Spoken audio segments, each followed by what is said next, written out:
आणि एक महत्त्वाची बातमी सुप्रीम कोर्टामधली अनुसूचित जाती आणि जमातीमधील उपवर्गीकरणास सुप्रीम कोर्टाने मान्यता दिली आहे। 7 न्यायमूर्तींनी 6 विरुद्ध 1 अशा बहुमताने हा निकाल दिला। त्यामुळे राज्य सरकारला याबाबत आता वर्गीकरण करता येणार आहे। सुप्रीम कोर्ट नेमकं काय म्हणाले त्यावर आपण एक नजर टाकूया। एसटी आणि एसटी मध्ये उपश्रेणी तयार केल्या जाऊ शकतात। सर्वोच्च न्यायालयाच्या 7 सदस्यीय घटनापीठाने 6-1 असा हा निर्णय दिला।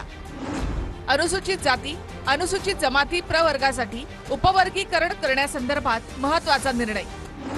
उपवर्गीकरणाचा आधार राज्याच्या योग्य डेटावर आधारित असावा असं सुप्रीम कोर्टाने म्हटलं। मागासवर्गीयांना प्राधान्य देणं हे राज्याचं कर्तव्य असं सुप्रीम कोर्टाने म्हटलंय। उपवर्गीकरणाला परवानगी देताना राज्य केवळ एका उपवर्गासाठी 100% आरक्षण ठेवू शकत नाही असं सुप्रीम कोर्टाने म्हटलंय।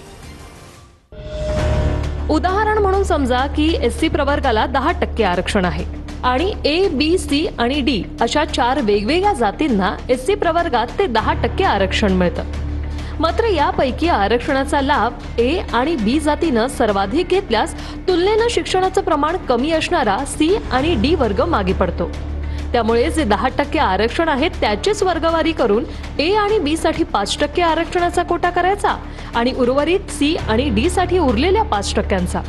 यामुळे एससी आरक्षणातच 2 स्वतंत्र कंपार्टमेंट तयार होतील, ज्याला ढोबळमानानं एससी अ आणि एससी ब नाव दिलं जाईल।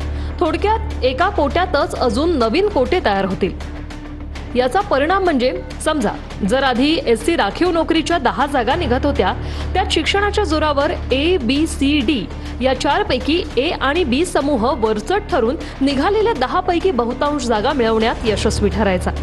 या निर्णयानंतर एससी राखीव 10 जागांची जाहिरातच एससी अ गटासाठी 5 आणि एससी ब गटासाठी 5 जागा राखीव अशी निघेल, ज्यामुळे ए बी गटातून 5 जण तर सी डी गटातून 5 जणांना मुख्य प्रवाहात येण्यास मदत होईल।